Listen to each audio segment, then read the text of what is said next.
Il était une fois un jeune homme appelé Pongelup qui, à l'âge de 8 ans, découvrit le judo. Au début, il trouvait l'art martial ennuyeux et peu motivant, car il s'attendait à quelque chose de plein de coups de pied et de coups de poing. Cependant, sous l'influence de ses amis, il décide de s'inscrire dans une salle de sport proche de chez lui et commence ainsi son parcours de judo. Au cours des premières années, Pongelup a eu du mal à s'adapter. Cependant, avec le temps, il s'y est habitué et, à l'âge de 13 ans, il était déjà moniteur dans les classes, aidant le professeur. À 14 ans, il commence à enseigner dans des écoles pour enfants et à 15 ans, il crée son propre dojo chez lui, même s'il n'est qu'une ceinture verte. C'est à ce moment-là qu'il commence à réaliser la grandeur du judo et l'importance de sa croissance personnelle dans cet art martial. Cependant, Pongelup s'est vite rendu compte qu'il lui manquait les connaissances nécessaires pour réaliser son rêve de devenir champion olympique. À cette époque, Internet n'existait pas encore et la recherche d'informations sur le judo se limitait à des livres et à quelques professeurs. Ce manque d'informations le frustre mais ne le décourage pas. Une autre situation qui a secoué Pongelup a été lorsqu'il a décidé de changer de gymnase, à la recherche de meilleures conditions pour réaliser son rêve.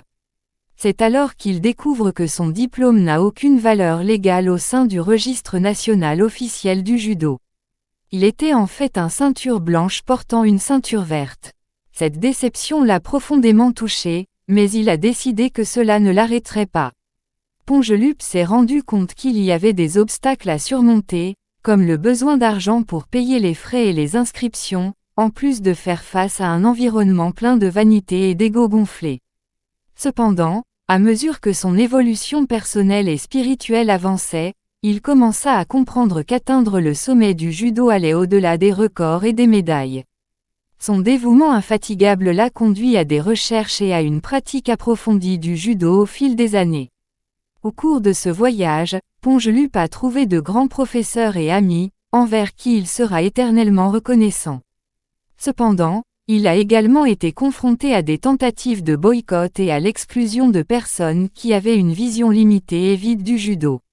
Déterminé à suivre sa propre voie, Pongelup décide d'y mettre un terme et crée son propre style indépendant, le judoki. Son objectif était de révéler et de manifester sa véritable compréhension du judo, quelque chose qui transcende les techniques et recherche une véritable compréhension de l'existence et de l'illumination. Pour Pongelup, le summum du judo était de parvenir à une prise de conscience par la pratique. Ainsi, les années passèrent jusqu'à ce qu'il arrive enfin au Kodokan de Tokyo, où il fut reçu par le président Uemara, la plus grande autorité du judo mondial. Là, dans le berceau de la tradition, Pongelup s'est rendu compte que ce qu'il cherchait était déjà en lui depuis toujours. La véritable pratique du judo commença là, à ce moment-là, et sera constante. Pour lui, le judo était intérieur, réel et libre. Et ainsi, il a conclu, « Voulez-vous découvrir où se trouve le vrai judo ? Alors regardez à l'intérieur de vous-même. » C'est l'histoire du parcours de Pongelup dans le judo, un voyage de dépassement, de recherche de connaissances et d'une compréhension plus profonde de l'art martial.